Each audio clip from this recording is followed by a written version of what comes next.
Good friends, আমরা ইয়ার এন্ডের দিকে এবং উইকেন্ডের দিকে যাচ্ছি ডিসেম্বরের। তো আমরা অ্যাজ ইউজুয়াল মার্কেটকে একটা নিউ হাইয়ের দিকে পেয়েছিলাম। তো মার্কেট সেই সিচুয়েশন করেনি এই উইকে। তো নেক্সট উইকে দেখা যাক সেটা করে কিনা। তো আমাদের কাছে প্রবাবিলিটি কি আছে, যদি মনে করি প্রাইস অ্যাকচুয়ালি হাই মারেনি, প্রাইস কি যেতে পারে। তো প্রাইসের আমরা স্ট্রাকচার যদি দেখি, লঙ্গার টাইমের structure higher high higher low higher high higher low করছে। রিসেন্টলি আমরা লো হাই ক্রস করিনি, এটা ক্রস করবে আমরা সম্ভাবনা ছিল, করিনি। তো এই জাংচারে এসে প্রাইস, তো দেখা যাচ্ছে প্রাইস স্ট্রং সাপোর্ট লাইন আমাদের এই পয়েন্ট, এই রেড লাইন একটা ভালো সাপোর্ট লাইন। এই লোটা ব্রেক করে যদি তাহলেই আমরা নিচের দিকে আসবো। ক্লোজিং বেসিস দেয়নি, ব্রেক করেছে ফ্রাইডেতে, ক্লোজিং বেসিসে হয়নি, সেটা হচ্ছে 26,028 বা 30, 23,030 এর নিচে যদি স্ট্যান্ড বাই হয় প্রাইস, তাহলে আমরা আরো 100 পয়েন্ট ফল দেখতে পারি। তো যদি প্রাইস 26,000 ভাঙে এজ এ ক্লোজিং আওয়ার্সে বন্ধ করে, তো প্রাইস 25,900 পর্যন্ত আসতে পারে। কারণ স্ট্রং সাপোর্ট দেখুন বোথ লাইন থেকে 25,918 টু 900 এই জোনটা একটা সাপোর্ট ক্রিয়েট করছে। তো গ্যাপ ফিল আপ করতে এসছে প্রাইস, ফুললি হয়নি। যদি ফার্দার ফল আসে 26,000 এর নিচে আসে, আমরা এই লেভেলটার কাছাকাছি দেখবো। তার কারণ প্রাইস এই পয়েন্টের থেকে এসে কি করতে চাইছে, প্রাইস এই স্ট্রাকচারে আছে, যেহেতু প্রাইস এই পয়েন্টটাতে এ, এটা বি, দেন সি, এখনো সম্ভাবনা আছে একটা হাই মারার। তো আমরা যদি এই লোরা ব্রেক করে, মানে 25,700-800 এই জোনটার নিচে কনস্ট্যান্ট ক্লোজিং না মারে, প্রাইস কিন্তু এই পয়েন্ট থেকে নিচে এসে আবার উপরে যাওয়ার ক্ষমতা রাখে।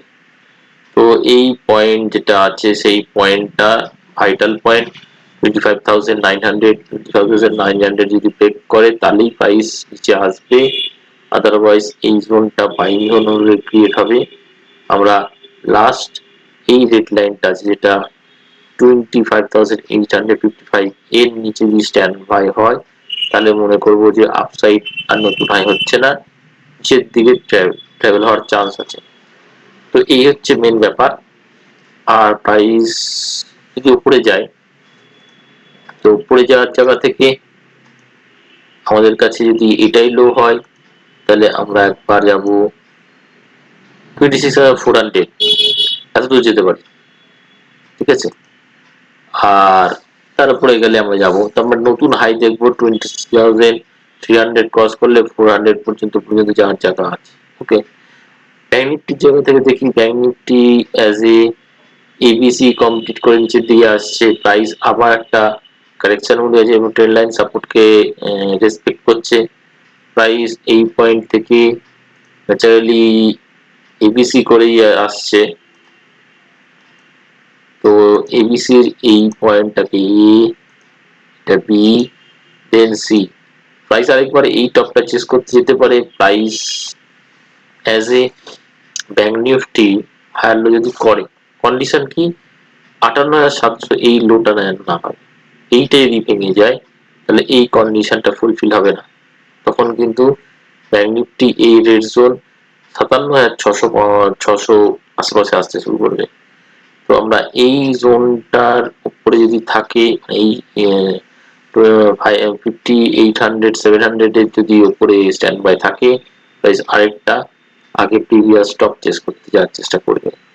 এবং আমরা লাস্ট উইকে আমরা যা আলোচনা করি উইথ ডিফেন্স স্টক অলমোস্ট 8% মতন মুভ দিল।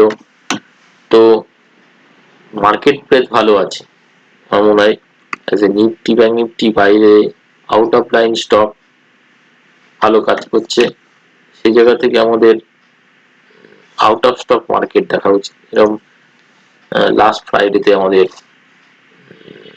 রেল চলতে শুরু করলো, তো এক এক করে সবাই উঠবে দেখা যাচ্ছে। শুধু টাইমের ব্যাপার, টাইমটা জানুয়ারি মাসে হয়তো, ডিসেম্বরে হলো না, জানুয়ারিতে ফুলফিল হওয়ার চান্স আছে। তো আমরা এখান থেকে প্রায় 50% পুল ব্যাক হয়েছি। কত পার্সেন্টেজ? তো প্রাইস পার্সেন্টেজ ওয়াইজ প্রায় 8-10% বেড়েছে মনে হয়। লো থেকে পার্সেন্টেজ ওয়াইজ আমাদের প্রায় 9%-এর কাছাকাছি বেড়েছে। ওকে, তো 9% বেড়েছে। প্রাইস নিচে যদি এখানে দাঁড়িয়ে থাকে, মোস্ট প্রবলেম এরিয়া হচ্ছে এটার এই হাইটা ক্রস করা।